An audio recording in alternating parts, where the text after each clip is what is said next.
Bueno, muy bienvenidos en este segundo día del Encuentro Internacional Ezequiel Martínez Estrada. En esta ocasión tengo el gran honor de presentar a los amigos y colegas de Uruguay que vinieron presencialmente para acompañarnos.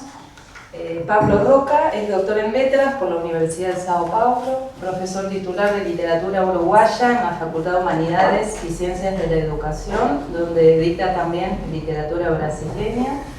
Fundó en 1999 y dirigió hasta 2016 el archivo literario de tal institución universitaria pública. Enseñó cursos de posgrado en varias universidades de Argentina, Brasil y México. Traductor del portugués, entre otros, de Machado de Asís, Murilo Rubiao, Lima Barreto.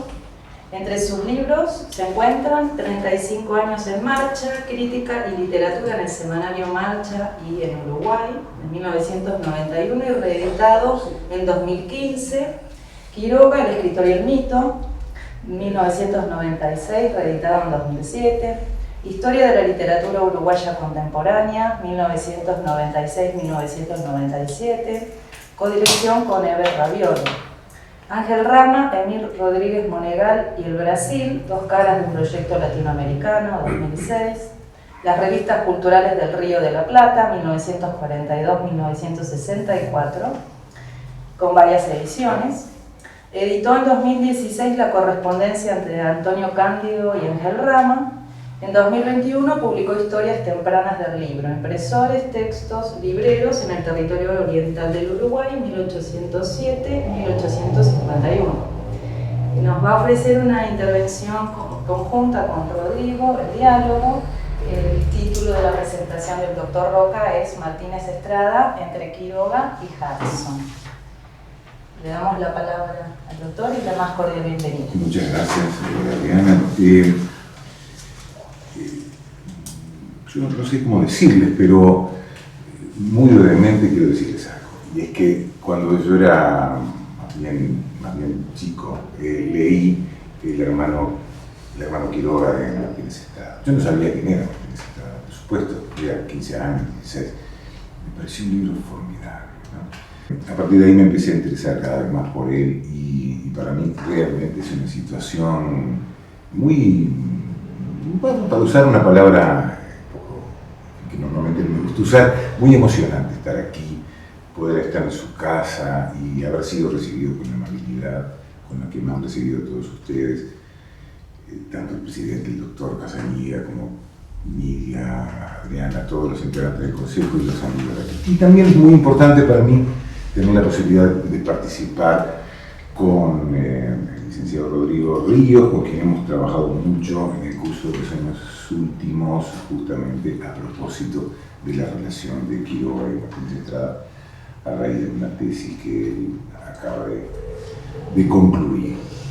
Bueno, entonces, en efecto, yo voy a leer un texto que originalmente se llamaba así, como acaba de decir la doctora Lamoso, Martínez Estrada entre Quiroga y Hudson, pero después pensé que lo mejor sería que esto se llamase Un padre y dos hermanos. La elección de los dos polos, Hudson y Quiroga, en que situara a Martínez Estrada es evidente para cualquiera que esté familiarizado con la obra de este último, con su cosmovisión, para usar una palabra que ha caído en desuso. Yo lo que voy a exponer, voy a manejar algunas piezas fundamentales, que seguramente todos ustedes conocen, pero simplemente para evitar la referencia y para evitar la redundancia. En primer lugar, la correspondencia entre Quiroga y Martínez Estrada, que como sabemos, lamentablemente, solo tenemos las piezas que Quiroga le remitió a Martínez Estrada y no al revés. En segundo lugar, el hermano Quiroga, luego un artículo que se llama Quiroga y Lugones, que escribió Martínez Estrada, que está en el cuadrante del Pampero, en su libro del 56, El ombú y otros cuentos de Hudson, el artículo sobre el ombú de Hudson, que Quiroga publicó en el año 25, por primera vez, y fue recogido el libro, Radiografía de la Pampa, El mundo mágico y maravilloso de Guillermo Enrique Hudson, que se ha comentado tanto y tan competentemente el día de ayer. Muerte y transfiguración del Martín Fierro, esa obra monumental. El cuento El Yacyllateré de Quiroga, que está en el libro Anaconda. Y por último, los cuentos Marta Riquelme y Niño Diablo. Bueno, con la ayuda de estos textos ensayaré 4 movimientos intercomunicados. O sea, nada de etapas de una vida o una visión, ni menos de partes separadas. Son movimientos, como los de una sinfonía, que integran ese monumento inacible que es la obra de Martínez Estrada. El primer movimiento se podría llamar Vida y Lectura Hudsoniana. Hasta nuevos hallazgos, como decía, no tenemos las cartas de Martínez Estrada a Quiroga. Pero podemos deducir a partir de las de este último, que sí se ha difundido, por ejemplo, la fuerte afición, casi el culto de Martínez Estrada por William Henry Hudson. Para ese culto trata de capturar a su interlocutor Quiroga. Quiroga, en una carta que le manda el 12 de enero del 36, me llama la atención sobre la fecha, 12 de enero del 36, en realidad que muere en febrero del 37, le dice lo siguiente: he leído bastante a Hudson, aunque no ciertamente tanto como usted. En total creo, 2 puntos, La Tierra Purpúrea, El Ombú y Allá Lejos y Hace Tiempo. Tal vez algunos cuentos sueltos. Ya vi su amor al autor cuando elogió usted un cuento suyo. Y en cuanto al amor al hombre, yo lo profeso al igual que de usted, con menos fervor acaso porque usted lo está admirando hasta ahora desde lo lejos de su vida urbana, y yo estoy viviendo un poco la vida natural hudsoniana. Esta puntualización divide intencionadamente las perspectivas. Para Quiroga, cómo se vive y qué tipo de vida se lleva importa tanto como la forma de contarla.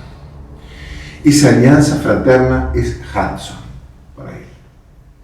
El Hudson de Martínez Estrada también transborda el interés estético en una dirección semejante y con otras posibilidades. Se podría decir que hay casi una proyección de la subjetividad de Martínez Estrada, de su imago, es decir, de su autorrepresentación interior en la figura de Hudson. Esto no solo por las evidencias que se desprenden de esta carta y su entero diálogo con Quiroga, no solo por haber redactado y publicado en 1951 el primer libro dedicado y cuidadoso por estas latitudes sobre el anglo argentino, el mundo mágico y maravilloso. No solo por esto. Esa proyección salta en su sintética autobiografía, que bajo forma de carta, como sabemos, remite a su amiga Victoria Ocampo, que se publicó en octubre del 64. La confesión no deja dudas. Dice Martínez Estrada en esa carta: la niñez de Hudson me ha impresionado por muchas concomitancias conmigo, de escenas y aventuras, favorecidas por idéntica emancipación para andanzas y correrías. Cuando yo viví en Curumalán, 50 años más tarde que él, el campo apenas conservaba su antiguo esplendor.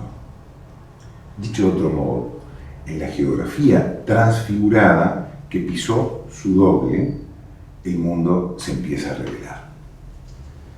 Segundo movimiento, la vida natural. Vuelvo a las cartas de Quiroga Martínez Estrada. El 11 de abril del 36, Quiroga continúa presa de su obsesión, cercado por una soledad que lo carcome, cuando se le ha aniquilado nuevamente la vida familiar, y en medio de la selva misionera sufre de la mayor incomunicación. Quiroga paga el altísimo precio de una vida ensimismada y algo prescindente de los otros, o de esos otros que no se encuadraran en sus metas o en su mirada. Entonces ensaya en la escritura, sin pausas, para sus amigos, proyectos de vida. En esos proyectos quiere involucrar sobre todo a un amigo, a quien llama hermano, a Martínez Estrada, en lo que podríamos llamar una erótica de la naturaleza en oposición a la ciudad. Ese día de abril 11 del 36 le escribe: es prudente venir por un mes o 2 a estudiar a Misiones. que esto lo hará usted un día, tarde o temprano, si logra al fin arrancarse a la hidra urbana. Que notar que esto fue escrito antes de que Martínez Estrada escribiese La cabeza de Goliat, ¿no? Ese menosprecio de corte y alabanza de aldea, para decirlo con un hermoso título del libro de Fray Antonio de Guevara, esa reversión violenta del proyecto civilizatorio unido al vitalismo nietzscheano, vincula a Quiroga más que nunca a Hudson. Porque ese firme paradigma desborda en la literatura de Hudson, y esa tendencia agresivamente bárbara aparece en las cartas de Hudson, como las que conocemos, que remitió a Robert Cameron Graham a comienzos del siglo XX. Me acuerdo de una tremenda, ¿no? Del año 4, en la que le dice: me dicen que hay una revolución en Montevideo. Muy bien, cuanto más gargantas se corten, mejor. Quiroga retoma esa tradición y ese gesto provocativo que recorre el sendero de la condena del intelectual y la supervaloración de la fuerza y del contacto directo con la vida natural, como le gustaba decir. Por eso le dice a ese amigo a quien le lleva casi 20 años: deje las ideas de lado y ordene sus sentimientos. Aquellas están bien en cualquier lado, pero los sentimientos, esto es lo capital. Dígame, querido Estrada, cuando usted viajaba en camión o descargaba bolsas, ¿sentía usted que le hacía falta retorcer ideas? La indiferencia no existe ante aserciones como estas. Martínez Estrada debió sentirse atraído por la fuerza de esas convicciones tan totalizadoras. No tenemos sus cartas, sino su testimonio construido a posteriori. Pero por la insistencia del hermano mayor, está claro que se resistió a esa idea antiintelectual todo cuanto le fue posible. Al cabo, más allá de la admiración por Quiroga, en Martínez Estrada triunfó la sensatez y la manera de enjugar ese pasado, y hasta cierto punto se podría decir que esa culpa es la escritura del hermano Quiroga. Este pequeño gran libro es un ajuste de cuentas personal con quien ya no está y a quien se puede ver con suficiente afecto y distancia. Se trata de un notable testimonio en el que Martínez Estrada entreteje sus recuerdos apoyándose en la correspondencia que recorta y machimbra como si se tratara de dos viejas tablas de una noble madera. Pero el libro también está compuesto desde la lectura de las dos invocadas biografías, invocadas por Martínez Estrada, competentes y extensas, la que escribieron Delgado y Brignoli en 1939 y la que publicó Pedro Orgambide en 1954. Es decir, Martínez Estrada no solamente piensa o recuerda a Quiroga, lee la correspondencia, sino también estudia. Así que es transposición e interpretación de vida y reescritura de textos dirigidos a él mismo y de fuentes segundas. Fiel a esas fuentes, a las que él encuentra un lugar central en la última etapa de la vida de Quiroga, y Martínez Estrada evoca las frecuentes exhortaciones, dice, de su amigo, para que me radicara en San Ignacio, que implicaban, además del deseo de una intensa vida natural en común, designios que abarcaban el propósito de una reorganización racional y libre de la vida.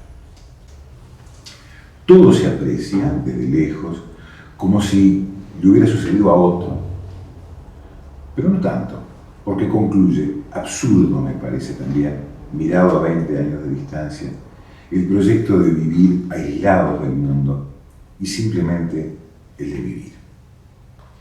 La última reflexión es muy Martínez Estrada, ¿no? Y sin embargo, uno se quitó la vida y el otro sobrevivió casi 3 décadas más, aún luchando contra la enfermedad del cuerpo y esa otra enfermedad tan corriente en la región del Plata que se quinta esencia en la incomprensión, la hostilidad y la envidia.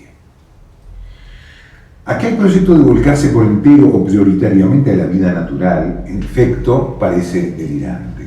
Por lo menos lo es para quien lo observa hoy, por ejemplo yo, para quien no puede concebir la vida sin algunos arreglos y ajustes.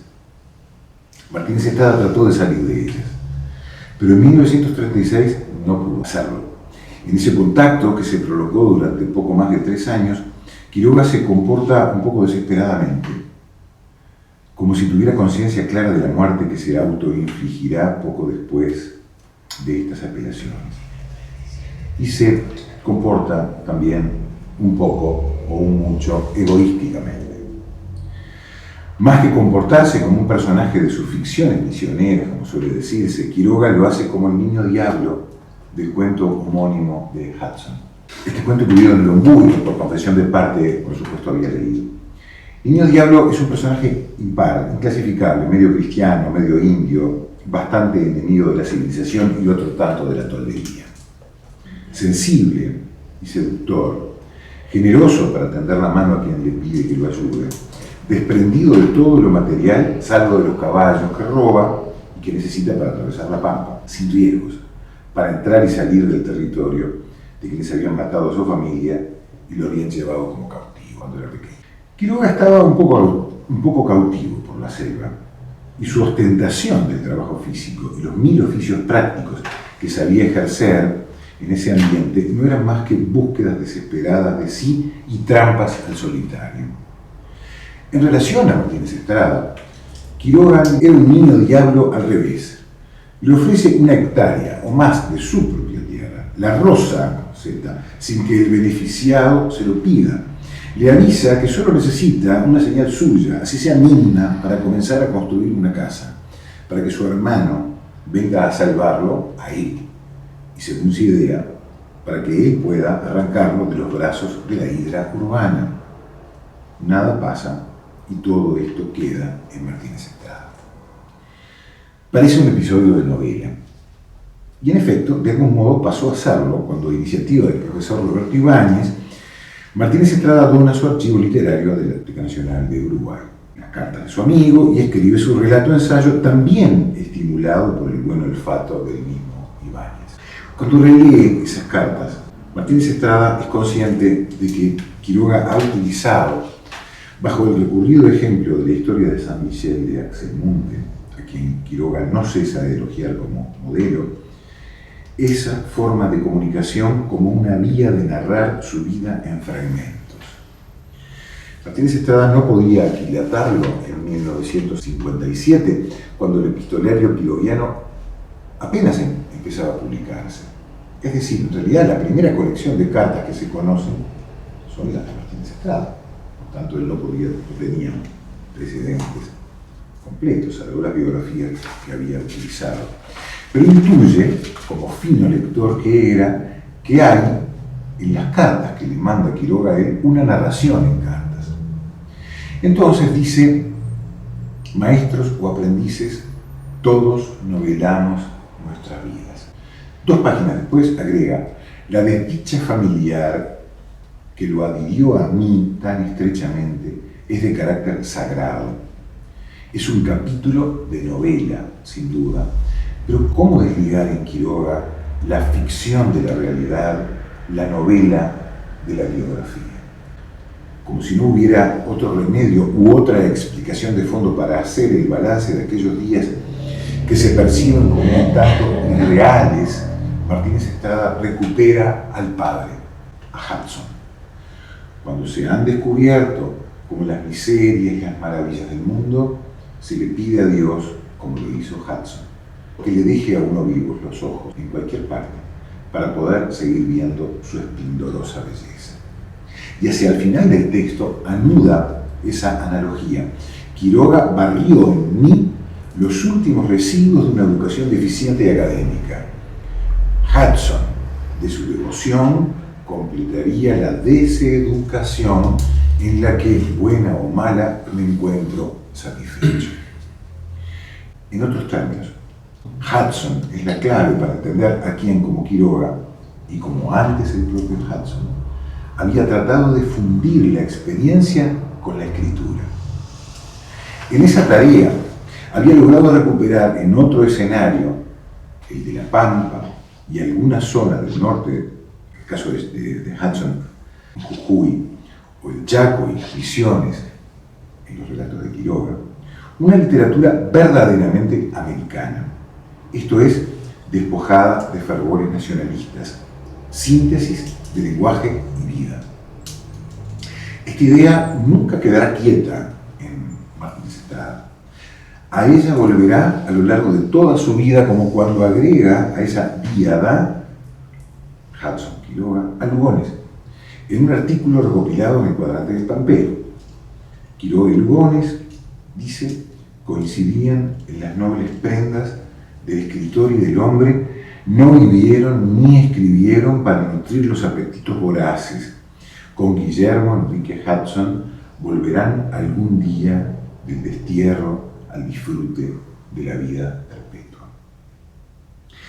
Con la protección de estas premisas, podemos internarnos más cómodamente en el tercer movimiento, que se podría llamar la conquista del lenguaje literario americano.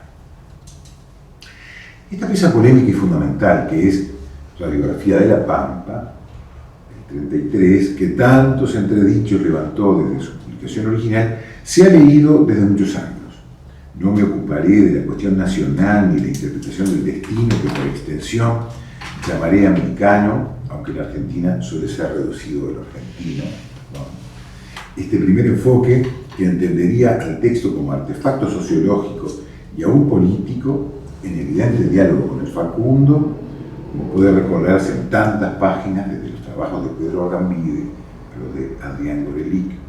No lo observaré por su potencia retórica, por su condición de ensayo, que es en cierta forma la posición ideal de este texto. Es decir, que es, como dijo Jaime Rest, si hay un modelo ideal para el ensayo, es Martínez Estrada. O, como lo ha analizado luego con tanta acuidad, Liliana Weinberg.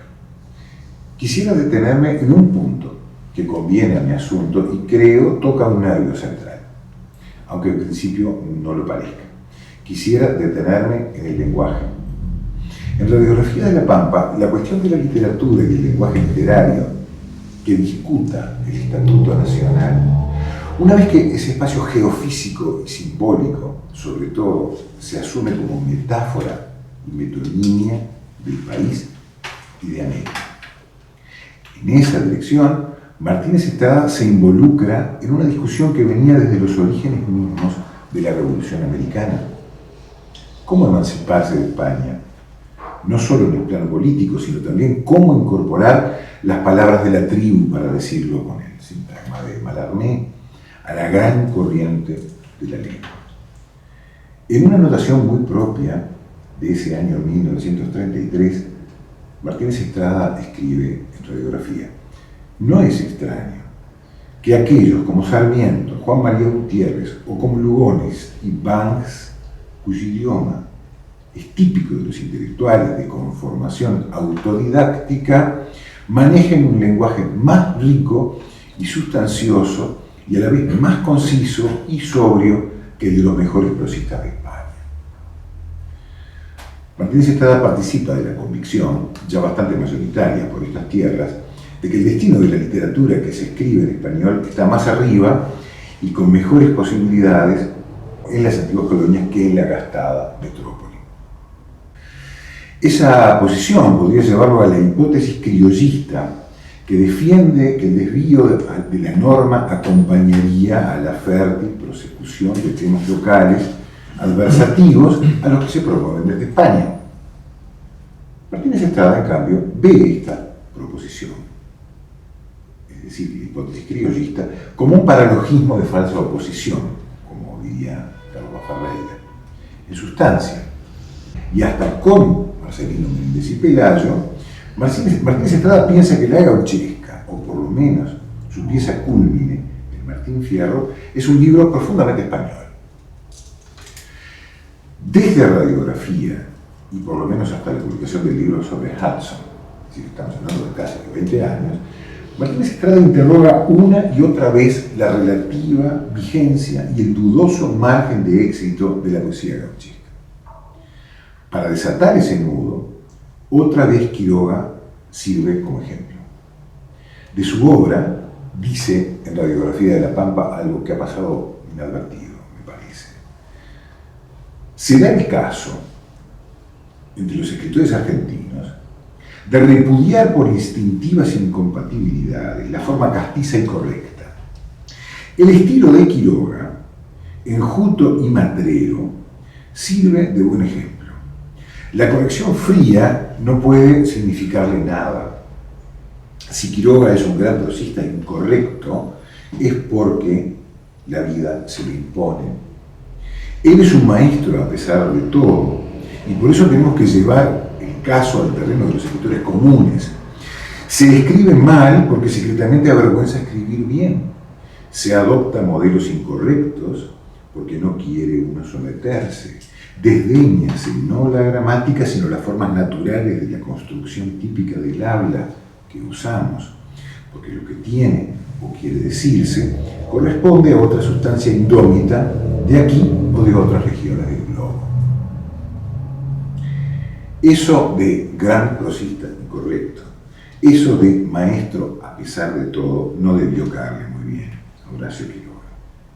Sintomáticamente, en la primera carta que conocemos, de 1933, Quiroga agradece a Radiografía de la Pampa, con algunos apuntes rápidos, como de compromiso, discrepancia que tenemos con Rodrigo, en los que habla del coraje de haber escrito esa obra y el mayor arrojo de aguantar los ataques sin desmayos.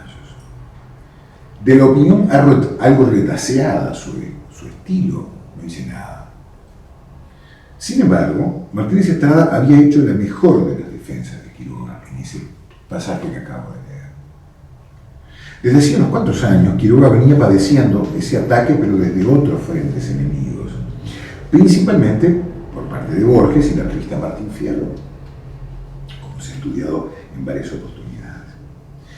Antes aún, según sus primeros biógrafos, Delgado y Brignoli, en 1918, un informe de instrucción primaria en Uruguay, tras el que estamos desde hace décadas y que hasta ahora ningún investigador o investigadora ha podido publicar, ese informe habría rechazado Cuentos de la Selva como libro de uso escolar para las escuelas de la República del otro lado del río.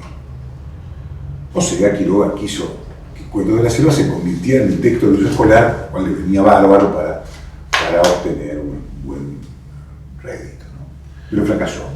Los argumentos esgrimidos por los inspectores escolares habrían sido que el texto escapaba a la norma gramatical académica y que tenía exceso de localismos. Quiero decir, en elogio de mi patria, que Quiroga tenía muy buenos contactos con el gobierno de la época y, sin embargo, los inspectores de primaria tomaron esta decisión equivocada, pero la tomaron y fue aceptada.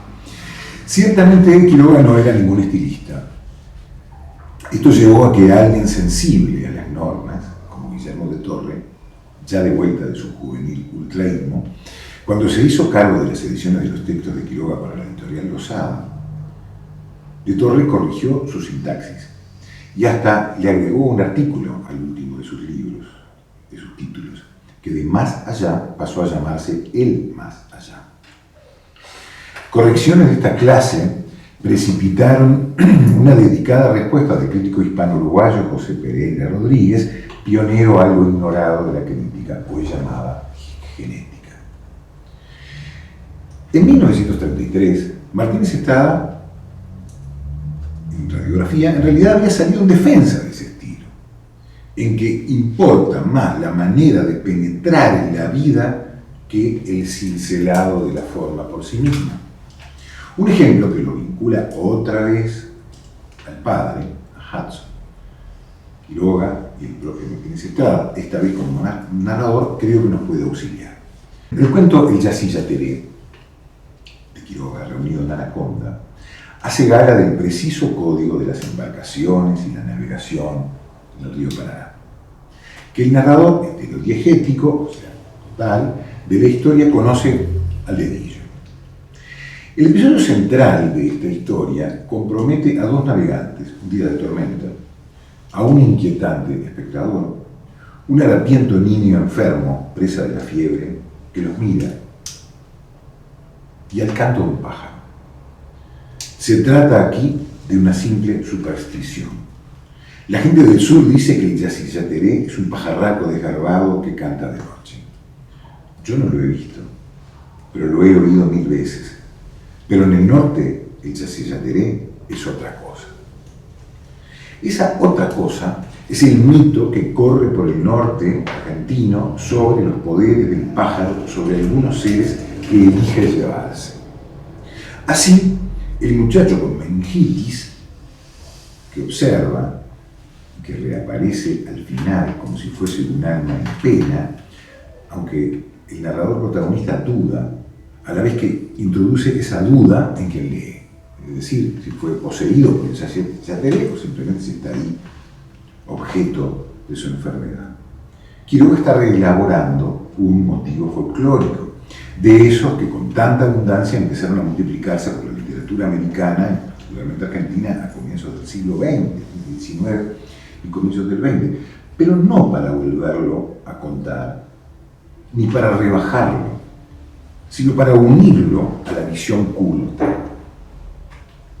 Hudson había hecho algo semejante en Martha Riquelme, una de sus pocas narraciones situadas en el norte argentino, en Yala, un perdido lugar de Jujuy recostado a los Andes, en territorio en que el quichua sigue dominando en 1838.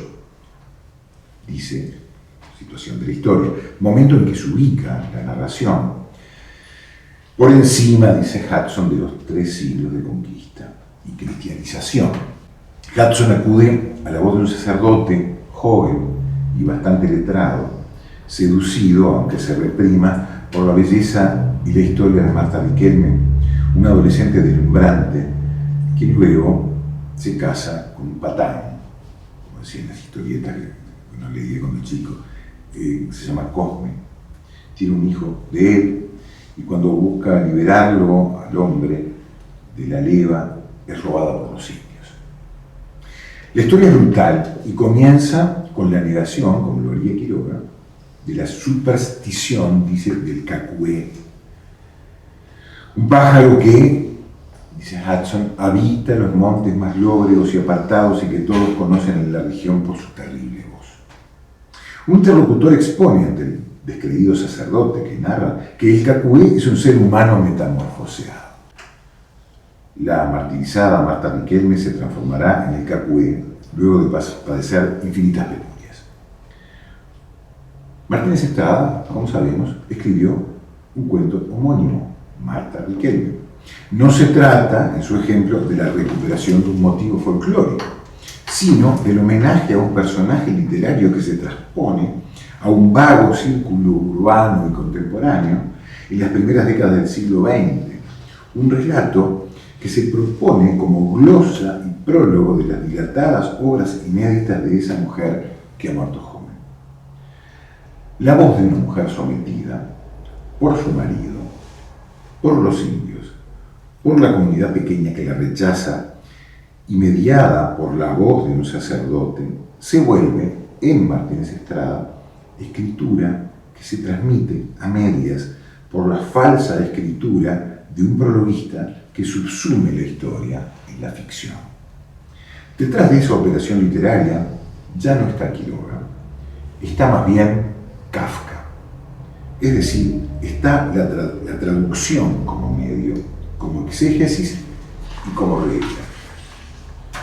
Esto nos conduce al cuarto y último movimiento, la traducción de Hudson, salvación o ruina del lenguaje americano.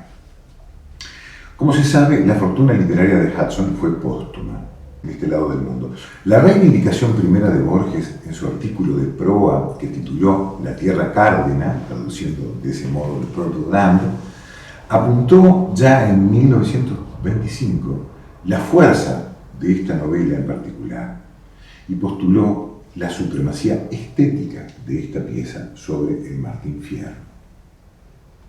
Sobre esa idea, a partir de esa idea, Martínez Estrada construye gran parte de sus lecturas, tanto de la obra entera de Hudson, y no solo la novela que transcurre al oriente del río Uruguay, sino la del gran poema de José Hernández. Es decir, insisto, a partir de esa idea de Borges, de propio Dante en superior al Martín Fierro, eso Martínez Estrada lo toma y lo desarrolla extraordinariamente. Sí, en esta tensión entre lengua y habla, como en cualquier muestra de la gauchesca, es un aspecto central. En Hudson, esa tensión se multiplica porque sus letras, sin archivo, sin su voz que nos dé pistas, sin manuscritos, con tan pocas trazas biográficas americanas sobre las que hay que especular en lugar de verificar. Esas letras, digo, remiten a personajes y situaciones rioplatenses, pero se escriben invariablemente en inglés. Hudson llega al Río de la Plata por la traducción de otro argentino anglo, Eduardo Hillman, sobre el cual, confieso, falta casi total de información, a pesar de que hace como 2 años que ando detrás de estos datos. Así que agradezco si alguien me los puede dar. Borges decía que la tarea del traductor era la más modesta. El caso parece darle la razón. Sin Hillman no hay Hudson. Y sin embargo, ese trabajo pionero dentro de un plan de publicación de obras que se inicia con el Embú y otros cuentos, encuentra en Quiroga a un inmediato y enconado contendor. En el artículo titulado sobre el ombú de Hudson, que apareció en el Hogar el 29, Quiroga susurra su propia política lingüística en relación a los personajes, dice, de ambiente, cuando reacciona contra la conversión de personajes del habla gauchesca en las historias de Hudson. Es decir, Quiroga lee que Hillman gauchiza, digamos, ¿no? Es decir, transforma el texto de Hudson hasta cierto punto, o en algunos momentos, casi en un texto de literatura gauchesca o nativista al uso. Entonces dice Quiroga, en la elección de 4 o 5 giros locales y específicos, en alguna torsión de la sintaxis, en una forma verbal peregrina, es donde el escritor de buen gusto encuentra color suficiente para matizar con ellos, cuando convenga y a tiempo, la lengua normal en que todo puede expresarse. Dicho así, el traductor habría transformado cuentos de validez universal en cuentos folclóricos para consumo de pasajeros exotismos. La hipótesis no pasó inadvertida para Martínez Estrada, quien la hizo propia y la amplificó en su libro de 1951. Cito: antes de citar, recuerdo el gesto de Néstor sacando el libro de Hudson de literatura inglesa y poniéndolos en literatura argentina. Capaz que te ponerlo en el medio, ¿no? Se ha dicho, dice Martínez Estrada, que Hudson pensaba en castellano y traducía al escribir. Pero esto no puede ser cierto. Desde que con los años el idioma que aprendió de chico se fue borrando por falta de ejercicio. Verdad es que aunque hablara durante 30 y tantos años ese idioma, o sea, el castellano, español, más familiar le era el inglés y que necesitó formarse una lengua literaria mediante un estudio de este idioma parecido al que realizó Conrad, pues lo que entendemos por una lengua artística difiere siempre de la oral y coloquial, por muy semejante a esta que parezca en la prosa literaria, o sea, la misma idea de Quiroga. La traducción de Hudson al castellano, pues, sin necesidad de modismos, y menos en una jerga dialectal rústica que es seguro que jamás usó él mismo, es restituir la obra a su ambiente espiritual. El lenguaje de Martínez Estrada, como se ve, se acerca mucho al de su hermano mayor. Lo notable, en todo caso, es que Martínez Estrada realiza casi una simbiosis entre escritor y traductor, como si, al cabo, la traducción de Hillman fuera la única posible, como si la traducción fuera una transposición básica de una lengua a la otra, cuando el ambiente de partida marca la lengua de llegada. Como sea, se traduce para poder escribir. Al fin y al cabo, esa era un poco la divisa hacia el medio siglo XX. Sin traducción, no hay literatura americana. La traducción es de un modo lejano y perdido para siempre, como lo hace Hudson con varias regiones de su país de origen, como lo hace Quiroga con un par de regiones de su país de adopción, ignorada por el sur. Salvan de las obligatoriedades del arquetipo a la literatura americana, o si queremos reducir el asunto, a la literatura argentina. Por eso, en Muerte y Transfiguración de Martín Fierro, Martínez Estrada insistirá en que más que en la gauchesca y más que en el poema de Hernández, el origen para esa salvación futura se encuentra en Hudson. Ninguno de los poetas gauchescos, dice en Muerte y Transfiguración, ni de los novelistas argentinos, excepto Hudson, ha tomado al gaucho histórico por modelo. En Cuento de un Overo, en Niño Diablo, hay dos estampas magníficas. En Allá lejos se hace mucho tiempo, Apuntes de Natural. En La Tierra Purpúrea, el gaucho verdadero tiene su epopeya, desde el más humilde al gran caudillo. Nosotros no hemos sabido tomarlo y transportarlo así. Se ha confundido el interés en el arte, en la novela, en el cuento, en la historia, con la idealización. No tengo prueba alguna del conocimiento de Martínez Estrada de la narrativa de Eduardo Acevedo Díaz, que para mí es el comienzo de un ciclo en la literatura americana y no solo de una narrativa uruguaya como suele proponerse. Por ejemplo, Ismael, novela publicada en 1888, 3 años después de The Purple Land, y que, como observó hace muchos años Edo Raviolo, también es la historia de un viaje, el de Ismael Velarde, por la onda oriental, por amor, y por la fundación de una épica, algo parecido a lo que ocurre con Richard Lamb en La Tierra Purpúrea. Si Martínez Estrada hubiera leído con atención a Acevedo Díaz, seguro hubiera visto otras posibilidades para entender el fascinante mundo de las fronteras, las de la geografía y las de la literatura. ¿Se le puede pedir todo o se le puede pedir más a quien nos ha dado tanto, a quien nos sigue ayudando a pensar y a entender 60 años después de su muerte? Esa es su mejor lección, por lo menos para mí, la del inconformismo creador. Muchas gracias.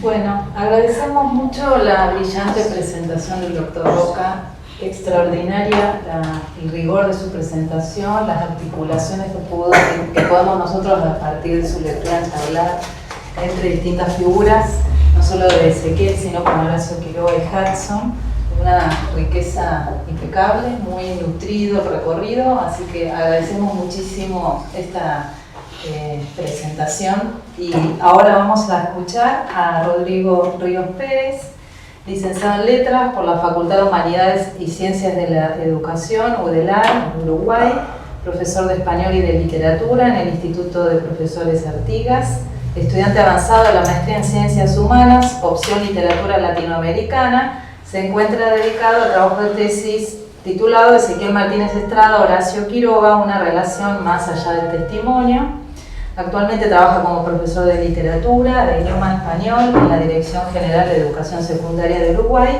Asimismo, trabaja como profesor en diferentes asignaturas de los departamentos académicos de lengua y literatura en el Consejo de Formación en Educación en Uruguay. Y su intervención se titula De la poesía al testimonio, Quiroga en Martínez Estrada. Muchas gracias. Muchas gracias, Ariana, por la presentación. Yo quiero agradecer a la Fundación, al presidente Néstor Casaniga, a Adriana Lamoso por haberme recibido el año pasado y haberme tratado tan bien. Me hicieron sentir, la verdad, muy bien. Me permitieron el acceso al archivo de la Fundación, a la biblioteca también, me molesté bastante el año pasado y bueno, también quiero agradecer que nos hayan invitado esta vez. Yo estoy muy contento de estar acá, en la casa de Ezequiel Martínez Estrada, y también estoy muy contento de estar con ustedes y en especial de estar con el doctor Pablo Roca. En el año 2013, yo quiero decir esto, perdón si me extiendo un poco, pero en el año 2013 me anoté a un seminario de literatura uruguaya que iba a dictar el profesor Roca, y el tema era Quiroga, Horacio Quiroga, ¿no? Entonces recuerdo con claridad que yo había diseñado 21 temas posibles para la elaboración de la monografía, para aprobar el curso, el seminario. Bueno, yo pensé al principio trabajar sobre la poesía de Quiroga, Los arrecifes de coral, pero un amigo ya había elegido ese tema, entonces dejé que lo hiciera y no sabía qué hacer. Entonces en una librería vi El hermano Quiroga, vi el nombre Ezequiel Martínez Estrada, no conocía mucho, me sonaba de algún lado, esa es la verdad, y me pareció que ese era, que ahí, cuando lo vi en esa librería, me pareció que ahí tenía que ser, es una intuición. Y recuerdo con claridad cuando fui a preguntarle al profesor Roca si podía agregar ese tema, ¿no? Y él me recibió ya desde ese momento, sentí que le había gustado esa opción. Y bueno, desde ese momento siento que estamos trabajando, que él me está enseñando desde allá hace más de 10 años.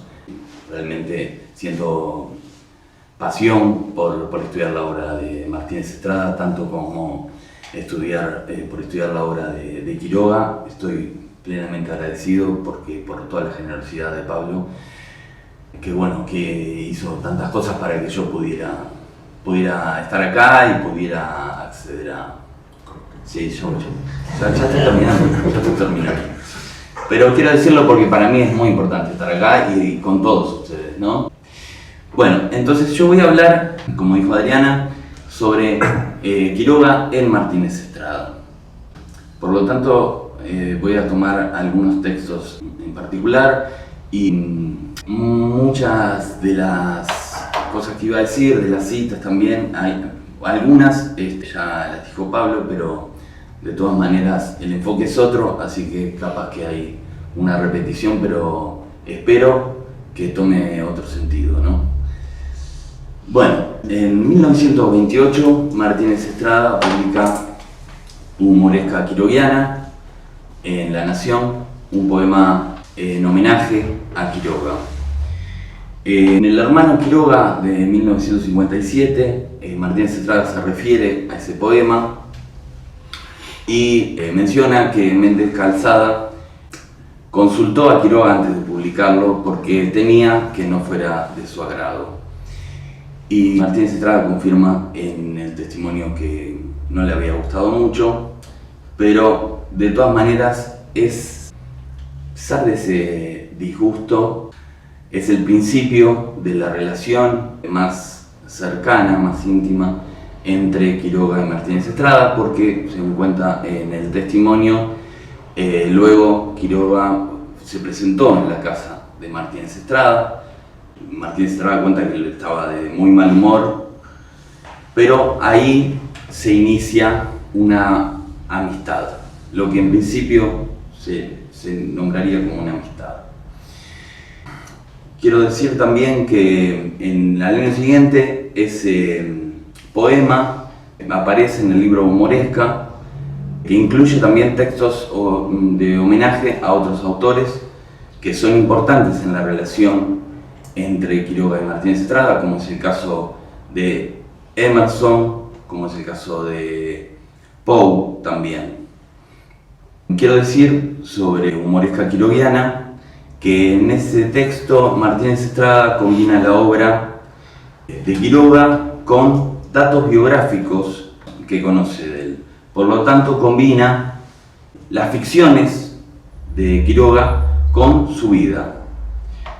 Además, también se incorpora en ese poema un desdoblamiento del sujeto de enunciación.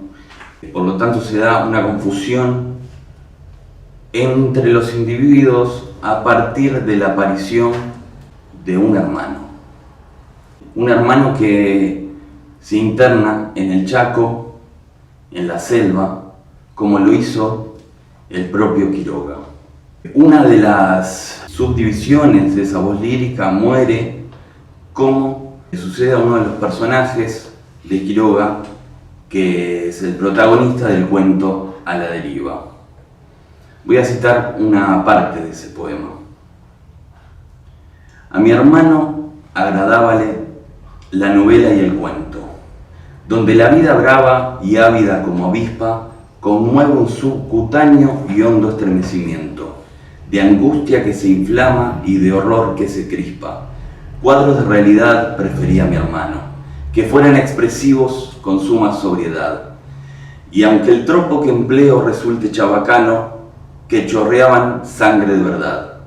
¿Qué es esto? Al drama cotidiano, que vive cada cual, tan siempre igual que ahoga, unir la descripción tan clara que alucine. Ese es un fragmento del poema.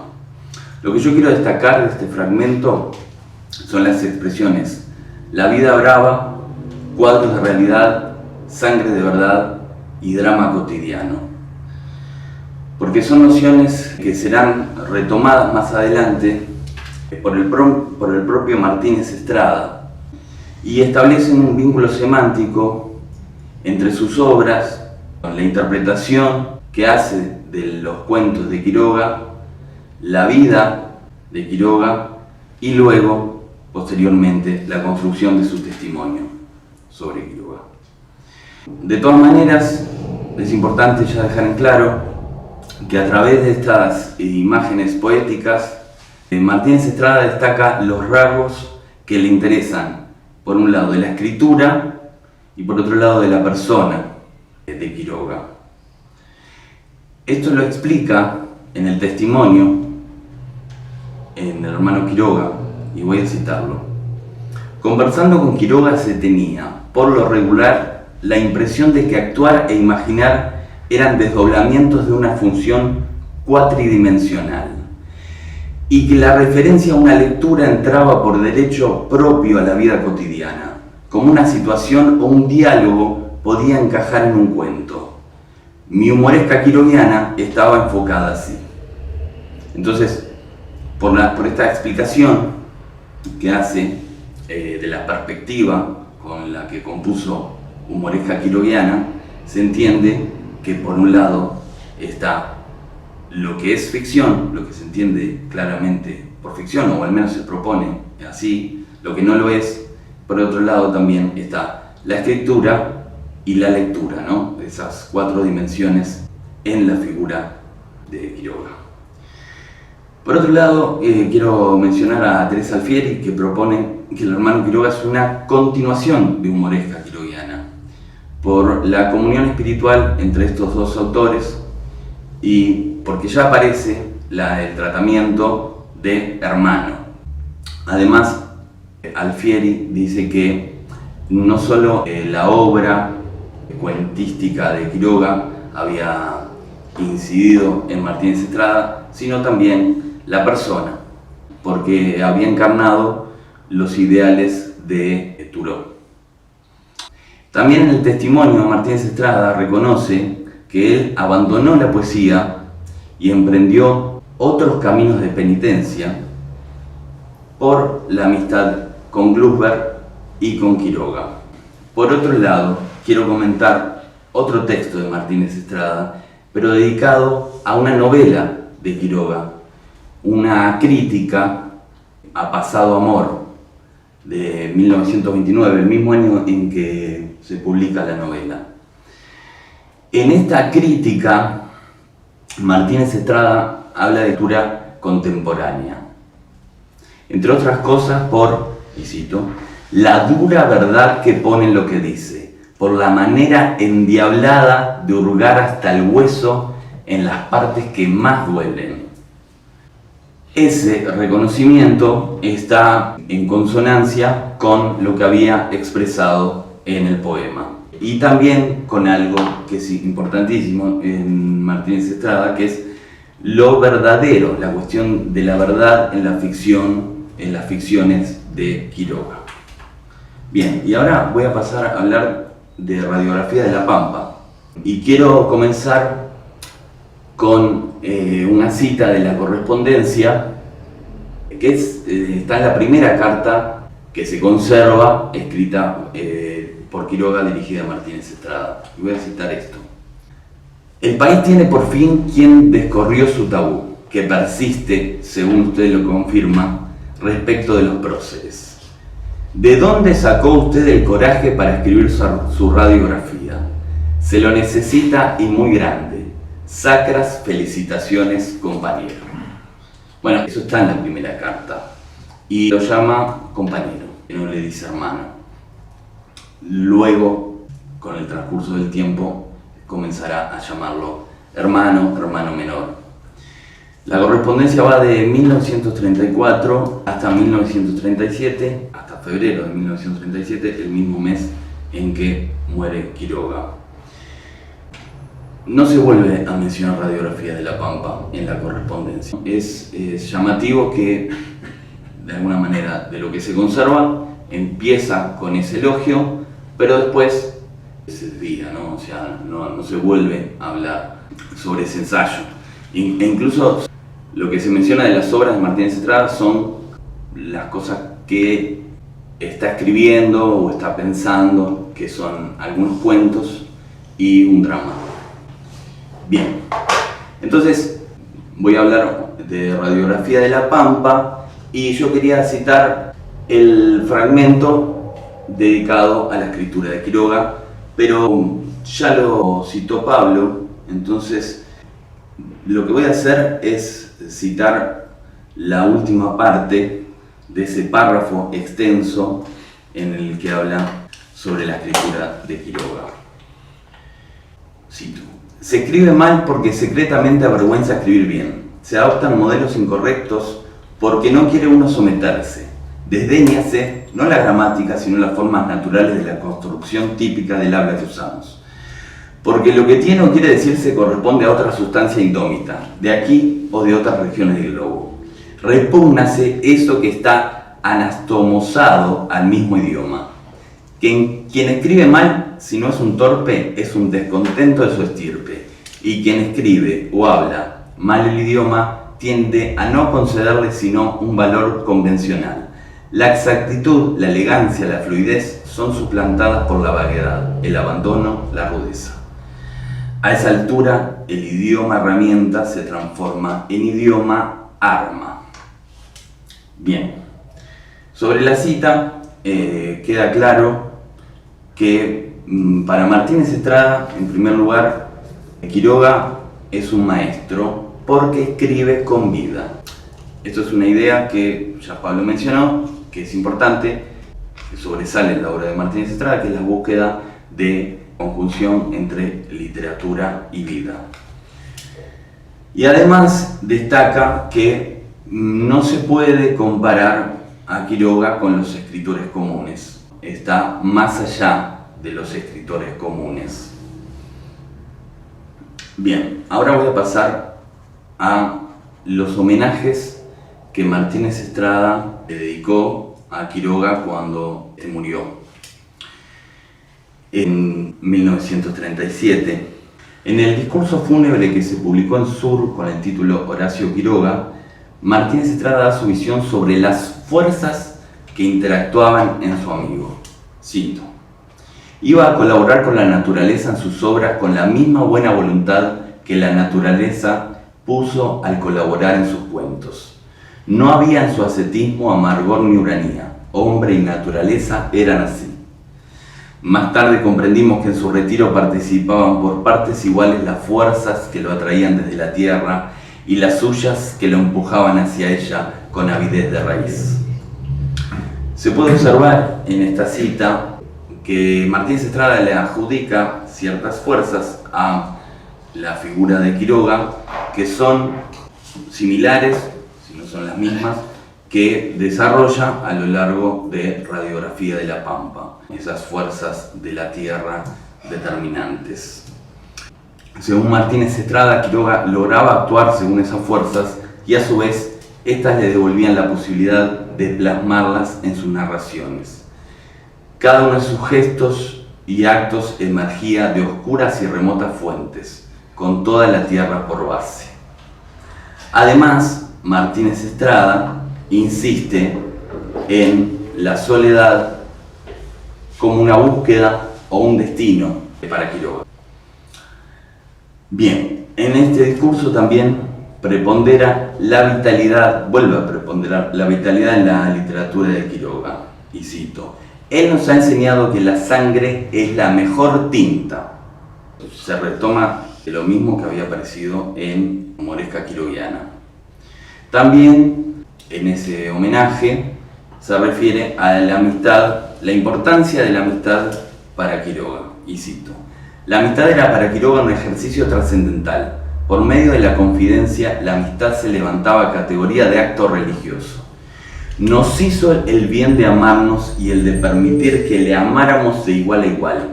Él está muerto y algo inmenso y reconfortante ha desaparecido, como cuando se pierde la fe. Al referirse a la amistad, a la importancia de la amistad, es claro que el discurso empieza a tener connotaciones que lo ligan con lo religioso, con lo espiritual, que también aparecerán estos rasgos en el tratamiento que hace de la amistad, la hermandad, será luego, en el hermano Quiroga.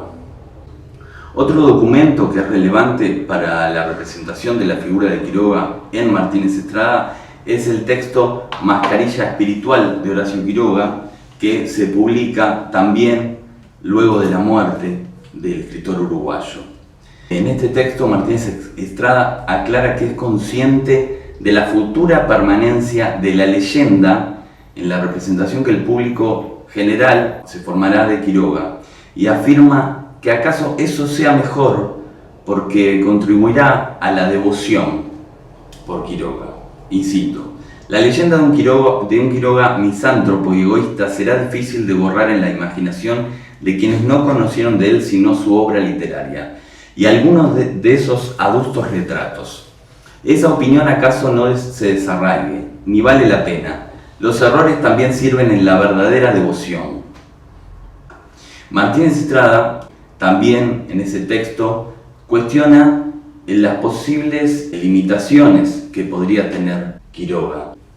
Limitaciones en cuanto a su conocimiento de la literatura, su conocimiento de la filosofía. La defensa que hace Martínez Estrada de esas limitaciones es tomarlas como una virtud, porque para él eran consecuencia de su postura vital, tanto frente al arte como a la filosofía. No le interesaban las cuestiones abstractas. Bueno, estos textos son de 1937, voy a saltar a 1956, que es el año en que Martínez Estrada viaja a Montevideo para dar conferencias, también hace unas grabaciones, y yo me quiero detener en una conferencia titulada Literatura y Vida, que da en la Embajada Argentina de Montevideo el 16 de marzo de 1956. Ya desde el título, Literatura y Vida, podrán ver que está asociado con esto que venimos trabajando de la imagen de Quiroga en Martínez Estrada. Empieza su conferencia con una afirmación sobre el vínculo entre literatura y vida. Expresa que tendrían que ser sinónimos, pero que en el caso de Argentina se encuentran como términos totalmente separados. Las dos nociones aparecen en ese contexto como fantasmas, como ficciones dentro de ficciones. Y una excepción a esa relación es Quiroga. Martínez Estrada destaca el especial valor de la obra de Quiroga porque sus cuentos, cito, siguen siendo de lo mejor que tiene la literatura rioplatense, porque son literatura auténtica, son copia veraz y sin retoques de lo real y cierto, feo y rudo, cruel y torpe, tal como viven la mujer, el hombre y el niño de la selva. O sea, Martínez Estrada vuelve a destacar la realidad en la ficción de Quiroga y la verdad que se encuentra en esas ficciones. Por eso es una excepción a esa relación fantasmática que, según Martínez Estrada, era lo general en la literatura argentina.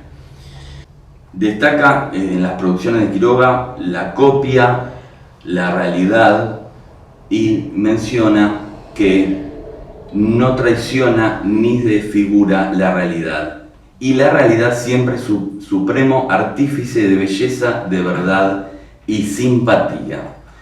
Otra cosa que destaca también en esta conferencia es la facilidad con la que Quiroga escribía sus mejores cuentos.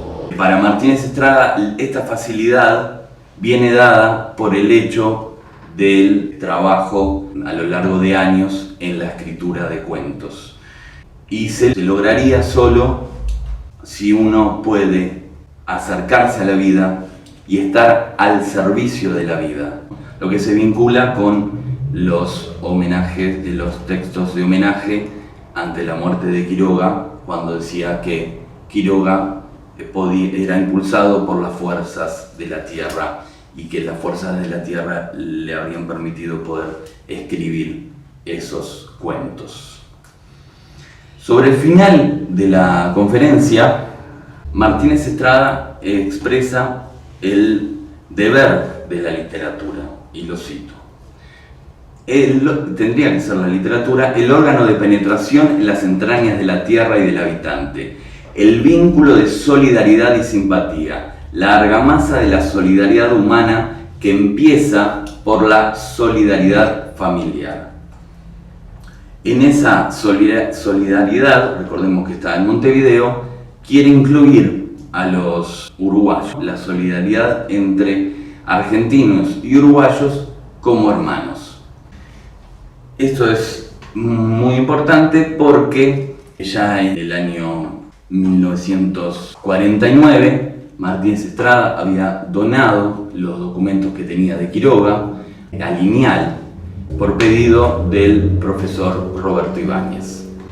Y Roberto Ibáñez, en el prólogo al hermano Quiroga, explica que la idea del libro había surgido en un diálogo en la Embajada Argentina de Montevideo. O sea que fue en esta situación que se dio el origen del hermano Quiroga. No sabemos si antes o después de la conferencia, pero me parece llamativo la idea de hermanos entre argentinos y uruguayos y la idea de que ahí mismo se decide, según expresa Ibáñez, el título de la obra, El hermano Quiroga. Bueno, y ahora, para terminar, voy a hablar un poco de Quiroga y Lugones. Ya hizo referencia a Pablo bastante. Lo que a mí me interesa es llamar la atención sobre el valor que se le da que Martínez Estrada le da a la escritura tanto de Quiroga como de Lugones. Y voy a citar: ni Quiroga ni Lugones han podido ser valorados equitativamente, porque sobrepasaron las medidas comunes del cuentista y del poeta latinoamericanos. Solo el que lee en otros idiomas puede juzgarlos con equidad, pues no pertenecen a la literatura vernácula, sino a las letras universales. Uno y otro sintieron honda repugnancia por la mediocridad conforme consigo y con la especie entera.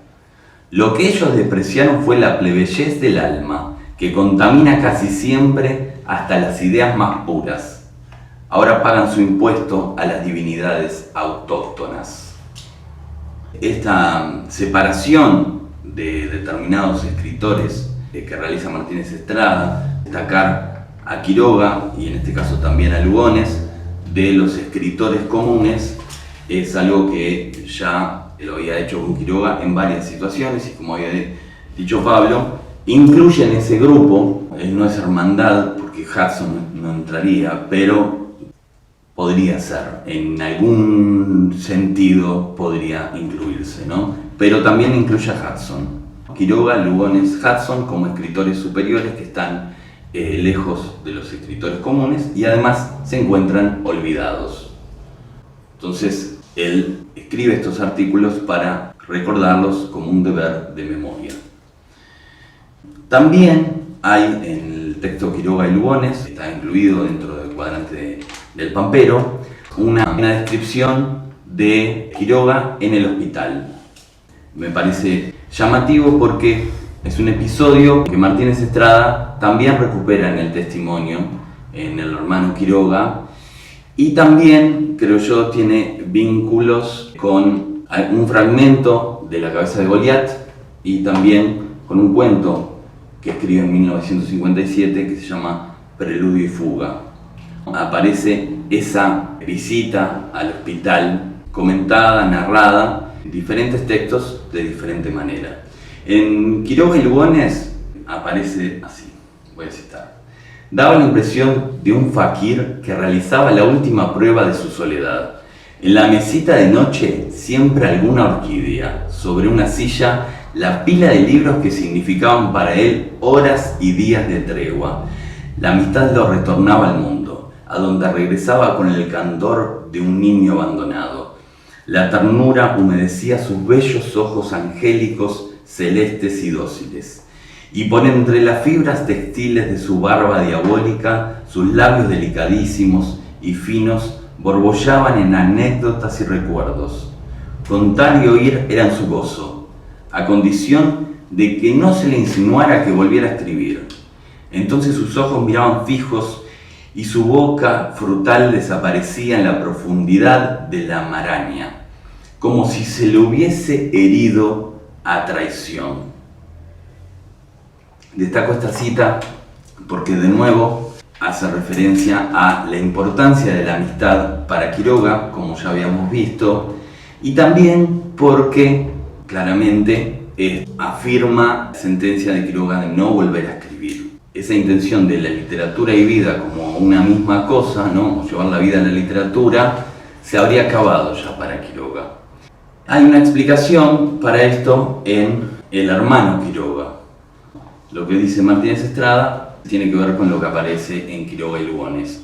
No haber sido tenido en cuenta Quiroga como escritor, toda la defensa que hace Martínez Estrada de Quiroga como escritor, de alguna manera hizo que Quiroga renunciara a la escritura.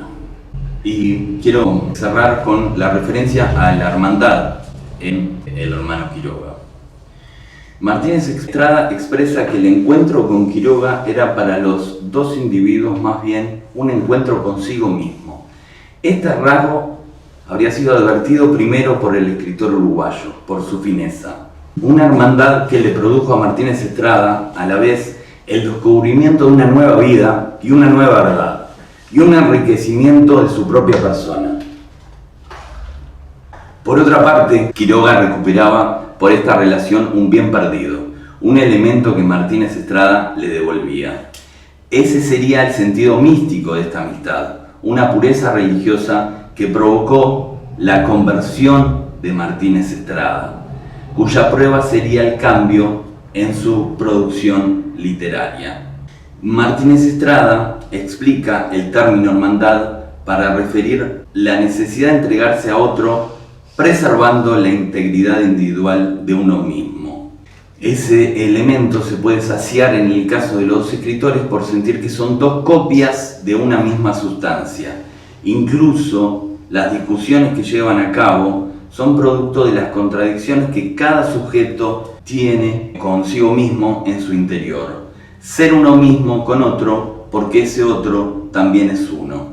Martínez Estrada asegura que no hubo en la vida de ninguno de los dos otro ser que colmara esta necesidad. Además, su noción de hermandad contiene el hecho de dar lo mejor de uno mismo al hermano, al otro. En el capítulo Esencia y forma de la simpatía aparecen las primeras citas de la correspondencia, de las cartas que escribió Quiroga a Martínez Estrada.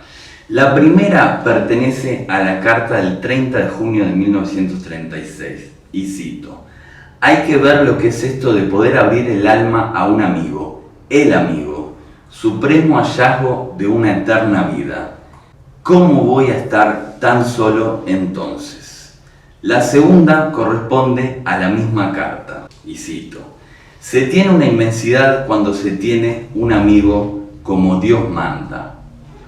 estos fragmentos Martínez Estrada los utiliza, los incluye en su testimonio para dar cuenta de la intensidad de la amistad, la intensidad de la hermandad. Y llega a decir que la hermandad es sagrada, ¿no? Es un vínculo sagrado entre esos dos seres. Y cito: indica, además de cuanto pueda significar la amistad, un ligamen, por decirlo así, irracional y superior por naturaleza a la relación aleatoria, basado en una identidad de sangre tal como lo expresa el uso corriente del vocablo gentilicio, y en una identidad de destino o parentesco fatídico en que entran como factores de la unión espiritual inclusive aquellos que pueden obstar o desmerecer la amistad. Y para cerrar, trato de relacionar esta noción de hermandad como una identidad desdoblada, dividida en dos entidades, que es uno pero también es el otro. Ya está presente, como vimos, de alguna manera en Humoresca quiroguiana. Y además, también entiendo que, o creo que se podría entender esa cita de la correspondencia cuando Quiroga elogia a Radiografía de la Pampa, lo felicita por el coraje. Creo que hay un vínculo entre Martínez Estrada y Quiroga de identificarse por ese coraje para oponerse a determinadas posturas intelectuales que realizan los dos, y creo que identifica a Martínez Estrada el destino que le tocó a Quiroga como olvidado, como también le tocó a Lugones, según él dice. Se identifica él mismo, o sea, por lo tanto hay cuestiones de reconocimiento y de identidad entre uno y otro, tanto cuando Quiroga lo felicita como cuando Martínez Estrada explica que tenían el mismo destino.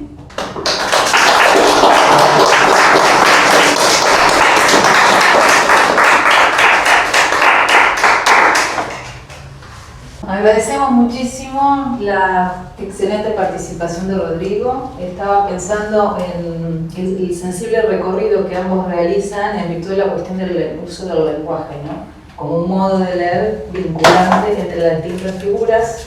Me parece muy perspicaz para entablar también la vinculación con lo que él dice sobre el elan vital en el caso de Lugones. Eso me parece que es un acierto muy destacable en tu recorrido, además de lo que señalás respecto de Quiroga, y que ese elan vital también permanece cuando lee el escenario de la Cuba revolucionaria de los años 60 en relación con el pueblo cubano. Entonces hay como una serie, digamos, de líneas de vinculación en los modos de leer los escenarios, no solo de la intelectualidad y de la hermandad, sino en otros escenarios políticos también del continente. Entonces me parece relevante que hayas destacado y distinguido esas cuestiones.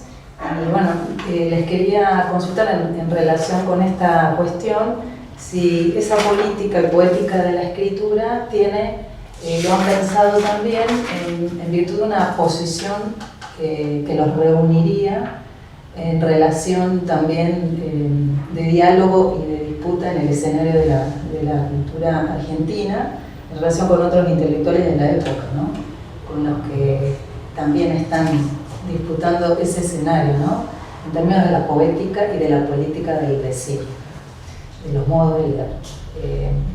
Me parece que los dos pueden dialogar un poquito respecto de las dos presentaciones, están interesantísimas, articulan muy bien y me parece que abre a una serie de pensamiento crítico que es muy nutrido para seguir pensándonos, y me parece muy bueno poder escuchar la posición de Uruguay o de los especialistas del país hermano en relación con Quiroga, porque son posiciones que nos alimentan a todos. Leemos Quiroga desde Argentina y leemos Quiroga desde Uruguay con otros paradigmas, y nos enriquece muchísimo eso, ¿no? Entonces, este encuentro me parece que nos fortalece mucho para poder entablar puentes de diálogo y de crecimiento mutuo. Así que bueno, muy agradecidos nosotros, por supuesto, y les dejamos unos para que podamos entablar un diálogo. Muchas gracias. Yo creo que, Macedonio Fernández decía: los mejores escritores argentinos nacieron en el Uruguay. Así que podemos empezar desde esa premisa, porque es muy gracioso. Yo lo escuchaba a Rodrigo y 2 veces dijo el escritor uruguayo, refiriéndose a Quiroga. Cada vez que dice eso y uno está acá se pone un poco nervioso, pero en realidad era y no era, porque era y no era, ¿no? Inclusive porque siendo del lugar de donde era, que es en el litoral de una ciudad que se llama Salto, cuando hay bajante se cruza caminando el río para el otro lado, o sea, para este lado, de modo que sería interesante empezar también a pensar de una buena vez en categorías que de pronto no fueran tan estrictas, más allá de que la fuerza de lo nacional existe, no lo niego en absoluto. Pero, perdóname, pero empecé hablando, ¿puedo seguir? Sí. Digo, porque tiene que ver con algo que también que tú planteabas, la colocación, como se dice en portugués, que hacía Adriana. Tú dijiste un par de veces la resistencia de Martínez Estrada a los escritores comunes. O sea, Quiroga sería en tal caso un escritor no común, un escritor anormal, ¿no? Extraordinario. ¿No? Un escritor extraordinario, claro, en sentido extraordinario. Ahora, entonces Adriana habla de la relación entre eso, las poéticas y las políticas de la lengua y del mundo social, ¿no? Y claro, uno no puede dejar de pensar en tal caso, sobre todo en aquel contexto, en Borges y en Mallea, sobre todo, ¿no? En Borges y en Mallea.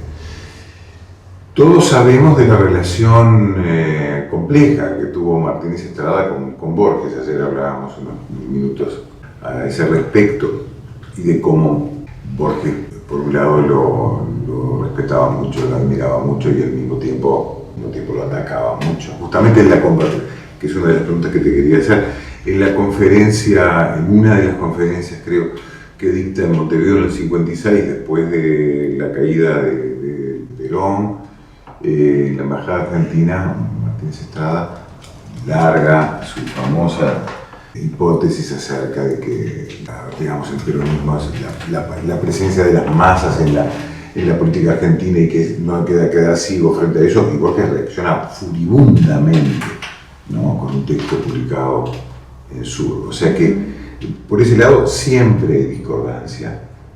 En relación con Quiroga, aquí vuelve la fuerza de lo nacional. Porque no hay que olvidar que Quiroga, si bien vivió aquí desde 1901, 2, no me acuerdo cuándo, hasta que se murió, era funcionario diplomático uruguayo, en una escala menor, pero entonces no podía opinar demasiado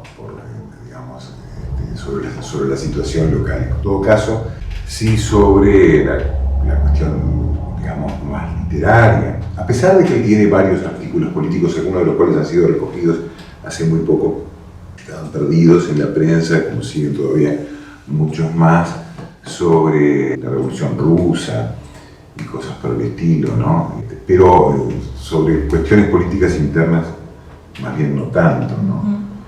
Es decir, para sintetizar mío, después, en todo caso, si te parece, podés explayarte sobre lo que vos decís sobre los escritores comunes, si te parece. Creo que el factor Borges ahí es el clave, porque es otra concepción de la literatura. Martínez Estrada, por supuesto que le parece una escritura fascinante, a Quiroga no. A Quiroga le parece un escritor, para usar una palabra que se empleaba mucho en esa época, una literatura deportiva, una literatura fragilizante, ¿no?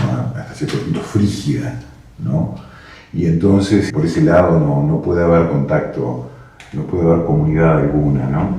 En alguna ocasión, no con Martínez Estrada, sino con otro interlocutor, Quiroga dice un par de cosas desdeñosas a propósito de Borges y de Mallea.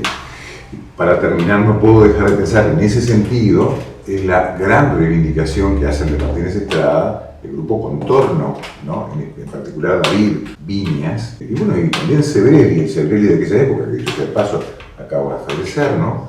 Es decir, Martínez Estrada como un contramodelo de Borges, ¿no? ¿no? Es una literatura que se entrega a la vida. Y por ahí también entra Quiroga, ¿no? La reivindicación que se hace en aquellos años, y por supuesto Roberto Ávila, ¿no? Uno a veces parece que entre líneas parece que estuviera ahí dando vueltas. Cuando uno lee Muerte y Transfiguración de Martín Fierro, parece que entra, ¿no?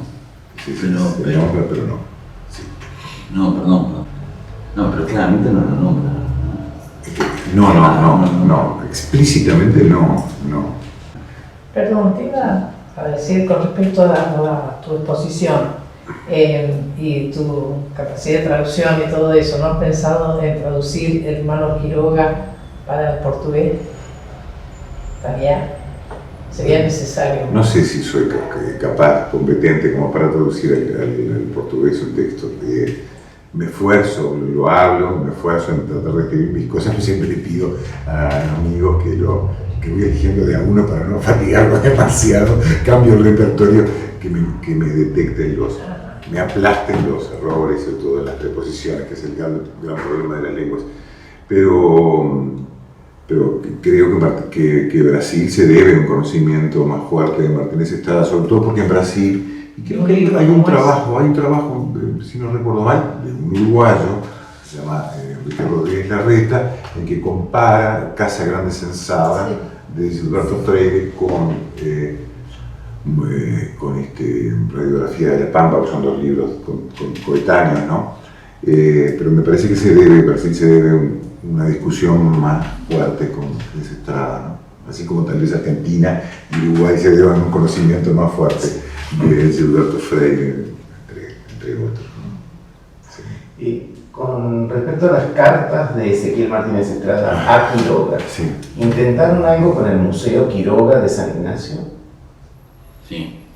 Porque tienen un archivo, Sí. desconozco si pequeño o grande, y los invitamos a participar de este encuentro. Inclusive fue Alejandro Vanegas, que es miembro del consejo, fue personalmente, y le dijeron que era necesario una nota al ministro de Cultura de la provincia. Yo mandé la nota al ministro, sobre todo apelando a esta relación entre Martínez Estrada y Quiroga, y que dos fundaciones o dos casas museo, y el ministro nunca contestó. Así que no sé si ustedes también intentan un contacto. Lo que me respondieron fue que no tenían nada. Que no tenían Martínez nada. Estrada. Tú estuviste allá. Yo estuve. Estuviste. Yo estuve en Posadas, sí, me respondieron que no. Porque yo sospechaba que si en algún lado estarían las cartas de... Sí, nunca No, aparentemente lo que ocurrió, lo que todos sus biógrafos dicen y todo eso, es que una vez que Quiroga se interna en Buenos Aires para tratarse de una enfermedad que después resultó ser cáncer, bueno, y que no lo soportó, se mató. Una vez se enteran de eso, de su muerte, saquean la casa. Eso lo dice el propio Martínez Estrada, ¿no? Sí. Sí. Que tendría que haber sido un museo nacional y fue saqueada y no quedó nada. Y bueno, entonces uno supone que esas cartas se perdieron. No, y también tiene que ver con la historia trágica de sus hijos, ¿no? Sí. El inmediato suicidio de su hija. Y todo esto, ¿no? ¿Puedo hacer una pregunta? Sí, como no. Por favor. No sé si tenemos... No, yo te quería preguntar, porque realmente no... ¿Por qué tan tempranamente, en 1928, Martínez Estrada escribe ese texto humoresca quiroguiana? ¿Por qué hace eso? Francamente no sé, lo hace como una provocación, lo hace como una manera de empezar a reflexionar, creo que es la línea en la que vos estás, a propósito de la necesidad de proponer ese modelo contra otros. ¿Por qué? Bueno, ya tenían conocimiento, ¿no? O sea, tenían relación, pero no tenían amistad. Eso es lo que dice Martínez Estrada. Y bueno, creo que admira tanto su obra y por eso yo mencionaba el tema del coraje, ¿no? Que Quiroga le dice a Martínez Estrada. Y creo que Martínez Estrada admira esa como un ideal, ese alejamiento de la ciudad, y principalmente creo que por eso. Entonces, en relación con el tema de los escritores comunes, también que presentaba Adriana, Yo entiendo que también va por ahí, como ve a Quiroga como un ideal. Más allá de analizar sus cuentos, en un momento dice que no toda su obra tiene el mismo valor, pero ese alejarse de la ciudad y, bueno, algo que quizás pretende hacer en un futuro, no se anima, lo que sea, eso no lo sé. Pero sí me parece que va por ese lado, por eso mezcla la ficción y la biografía también. Porque en ese poema aparece una cosa con la otra. Y creo que es algo que es notorio. Decime, vos que estuviste trabajando en el archivo acá en la Fundación, los libros que Martínez Estrada tenía de Quiroga, ¿detectaste algunas marginalias, algunas anotaciones, algunas cosas diciendo qué bien, qué mal? Esto, no, eso no está. Eso lo revisé, ¿te acordás? Que le pedía, me acordaba y le pedía de Thoreau, de Emerson, de Ibsen. Entonces, creo que no, creo que no hay nada, porque no me quedé con esa información, entonces, no. Bueno, antes de que se vayan, sí, lo voy a revisar. Abrimos la estantería ahí, ahora está de este lado. Además estoy viendo el ombú ahí. Claro, por eso. Lombú. Y lo podemos revisar. Ahí. Pero yo lo veo por ese lado, también en relación a los escritores comunes, ¿no? Y creo que, como te he comentado, creo que está asociado con ese coraje que le adjudica Quiroga. Porque es verdad que no se vuelve a mencionar. No sé con qué profundidad. Te referís a que el sujeto se perdió, ahí es la radiografía. ¿No? Claro, sí.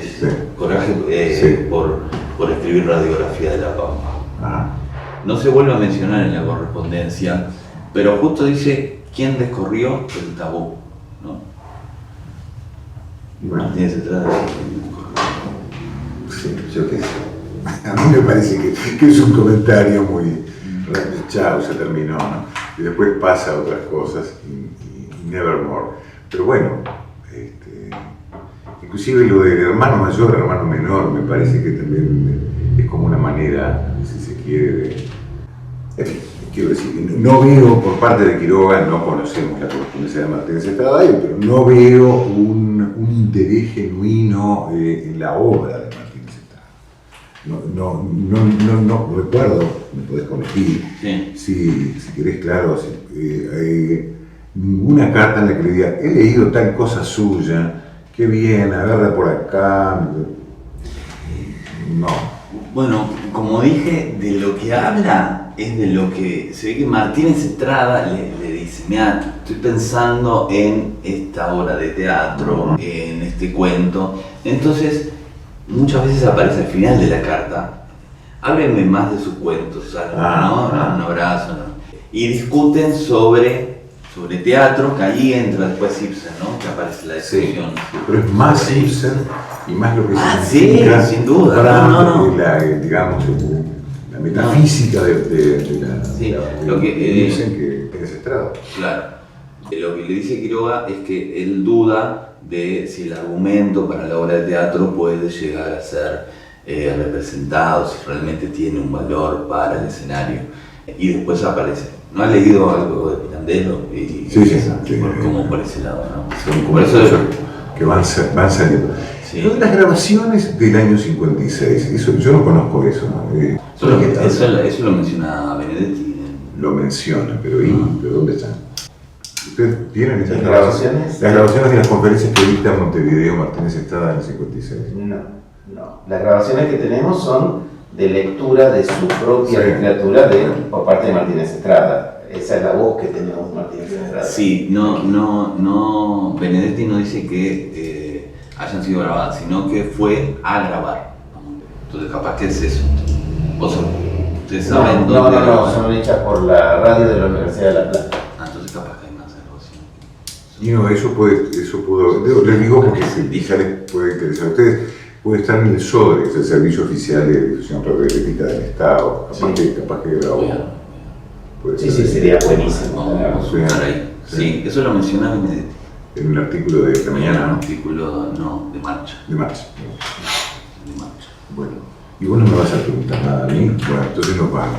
No, pero si yo tenía un montón de cosas para preguntarte, pero Iván, principalmente, vos habías dicho eso, que le había caído muy mal lo que escribió a Quiroga, lo que escribió Martínez Estrada en Radiografía de la Pampa sobre. Ah, yo creo, sí, pero no dice nada, ¿no? Pero no dice nada. ¿Y por qué pensás que le cayó tan mal? ¿O le habría caído ¿Qué te tan mal? parece que le digan, que le diga que es un escritor imperfecto, que es en fin, ¿no? Si sos un amigo, habrá pensado que sea, que digan, no, de verdad, me parece que no quiere entrar en ese plano de discusión. De hecho no lo hace, lo deja pasar. Yo tengo... Cosa que a Martínez Estrada puede haberle dolido si su intención era provocarlo. Sí, yo creo que genuinamente es lo que estaba diciendo, un poco como lo que tratamos de plantear, me parece los dos, es que esa escritura imperfecta y no la escritura cincelada de los otros es la que tiene destino, es la que se vincula con el mundo y con la experiencia de vida profunda. Tal vez lo haya entendido así. La otra posibilidad es que, sinceramente, yo no creo que Quiroga haya leído toda la Radiografía de la Pampa. No hay más que insisto, un comentario muy de compromiso y tal vez más de revisión rápida de las páginas que una lectura profunda. Pero bueno, llama la atención que uno le diga, bueno, ¿por qué dice que yo soy tan imperfecto? Que no entre en esa discusión. Sí, pero ¿no pensás que también puede estar relacionado con... Quiroga no habla mucho de sus cuentos tampoco en esa correspondencia, ¿no? Pero es el comienzo de la correspondencia. Es el comienzo. O por lo menos lo que conocemos que es el comienzo. Sí. Es el 33, ¿no? Pero en algún momento Quiroga menciona que le responde a Martínez Estrada que él no se abandona, ¿no? Que no le diga, le pide por favor a Martínez Estrada que no le diga que se está abandonando, porque él ya no quiere escribir más, ya hizo la obra, ¿no? No sé si tendrá alguna relación con eso. No sé, eso también es relativo porque él sigue publicando. Él sigue publicando. Sigue publicando aquí y Mucho allá, menos, sobre pero todo, tanto claro, cuentos casi no publica artículos, sobre todo en revistas, en la vida literaria, en La Nación. O sea que yo pensé que hay algo de pose también, ¿no? Que Quiroga siempre lo tenía fuertemente y no sé si Don Ezequiel también, pero, aunque era más joven tal vez. No sé si lo tuvo, lo aprendió de Quiroga. O de saber de quién. Pablo Luz Uriaga, que está siguiendo esta conferencia por YouTube, dice que, según dicen en El Hermano Quiroga, a partir de la publicación de Humoresca Quiroguiana, se vuelven amigos íntimos. Quizás la clave en Humoresca es que Quiroga es el único escritor local homenajeado. Bueno, ¿qué sabe de eso? Es la forma que tengo de escapar de la respuesta. No puedo. Es verdad, puede ser. es verdad. Pues está Whitman, está Poe, está Baudelaire, está Emerson, y el único es verdad. Claro. Sí, está muy bien. Sí, porque le puede haber disgustado, pero de todas maneras al incluirlo ya hay una cuestión. Ya se conocían y está Gluber en el medio también, ¿no? O sea, hay una cuestión ahí también, al destacarlo tanto, me parece. Y después en la correspondencia, eso que vos decías, se ve claramente, ¿no? De que hay una cuestión de Quiroga, me parece que se propone como guía para Martínez Estrada, ¿no? Por eso le dice, tenés que venir a Misiones en ese sentido. Claro. Y además, lo que no hay que olvidar es que a veces uno lee la correspondencia entre los escritores, para ir al caso, como si fuesen documentos así estrictamente fieles al transcurso de una vida. Y son cosas que pasan, ¿no? Que van pasando, son textos que se hacen. Son textos. Son ¿no? textos artísticos, exacto. Exacto. Entonces, hay que pensar, hay que verlos, me parece también como una dramatización, no se puede exigir todo a la correspondencia, sobre todo cuando está mutilada, como este caso, ¿no? Como es el caso, que tenemos una parte. Sí. Yo no conozco bien, no, tú sabrás, esos primeros encuentros, ¿no? Que deben haber sido en Buenos Aires, cuando Quiroga vivía en Buenos Aires, esos primeros encuentros. Porque Martínez Estrada estaba aquí, ¿no? En el 28, 29, Sí, no estaba en sí, Buenos Aires. menciona que... En Buenos Aires. En Buenos Aires. Bueno. Entonces ahí sí podrían tener mayor. Sí, Claro. en el hermano Quiroga menciona tertulias en la casa de Nora Lang. Sí, pero no abundan, ¿no? No hay muchos detalles. No, siempre además es con el grupal, ¿no? Claro. En la correspondencia, Quiroga hace referencia a un encuentro que tuvieron en Buenos Aires por esos años. Vos sabés que yo te comprendo, cabrito. Eso sí. ¿No? Le dice así. Bueno, pero sí, Martínez Estrada cuenta en el hermano de Quiroga algunos encuentros que tuvieron también por esos años. Una coincidencia de fechas también, que no sé si es significativo o no, pero Martínez Estrada compra el campo en 1937. Interesante. Y Interesante. es interesante, yo creo. Por ahora es una coincidencia nada más. No, pero Quiroga insiste en eso. Sí, claro. Una de las citas que vos leíste no menciona Goyena, él nombra. Y cuando usted anduvo por Goyena, le dice, ¿qué pasó con eso? ¿No será? Le dice, tiene que seguir la línea natal que va hasta la muerte, ¿no? Como que ese es tu destino. Sí. Pero claramente lo estimula, ¿no? Porque ya que no viene a Canciones, bueno, Lo estimulan las cartas. cerca de casa, considéralo, ¿no? Y- Pero huya de la ciudad, ¿no? Que de hecho es lo que hace Sí. en el 46, que se va a vivir al campo de Goyena. Sí, por eso.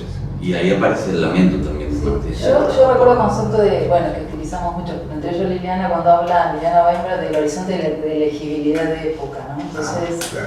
no sé, como que me resuenan ecos de lecturas compartidas.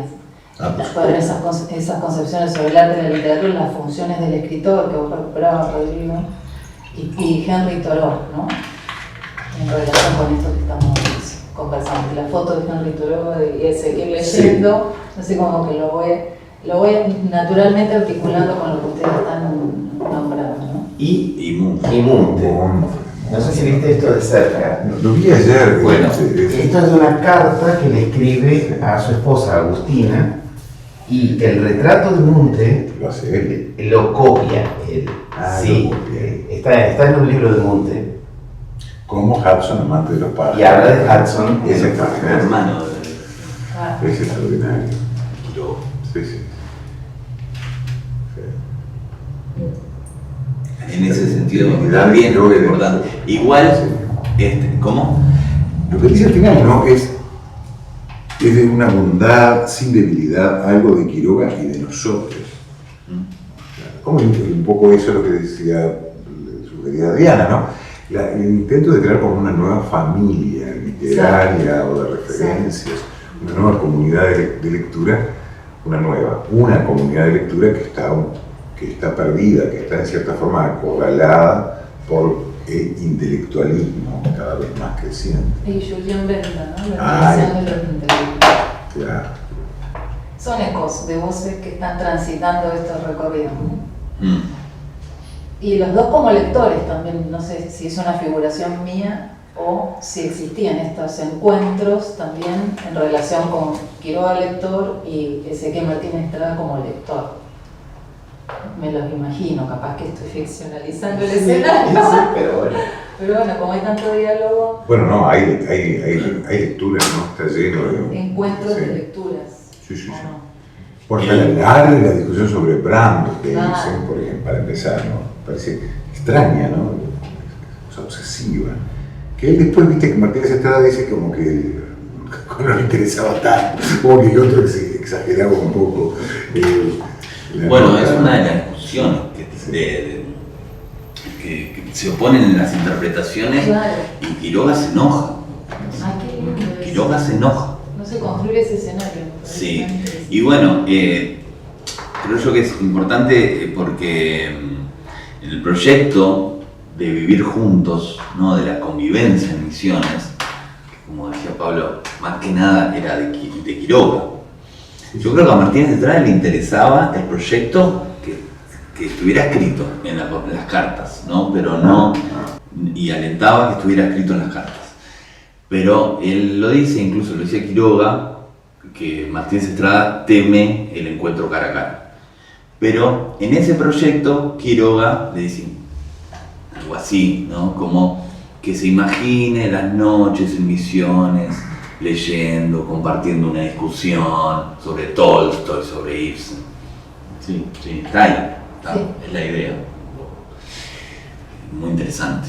Por eso es acertada la observación de Martínez Estrada, que parece una novela, ¿no? Sí. Y sí, efectivamente parece, ¿no? Parece. Bueno, Bueno, esto es un obsequio para el... No creas, no creas. Entonces nos vamos. Podemos hacer una réplica y enviar. Sí, ¿cómo no? Bueno, muchísimas gracias Precioso. por su participación.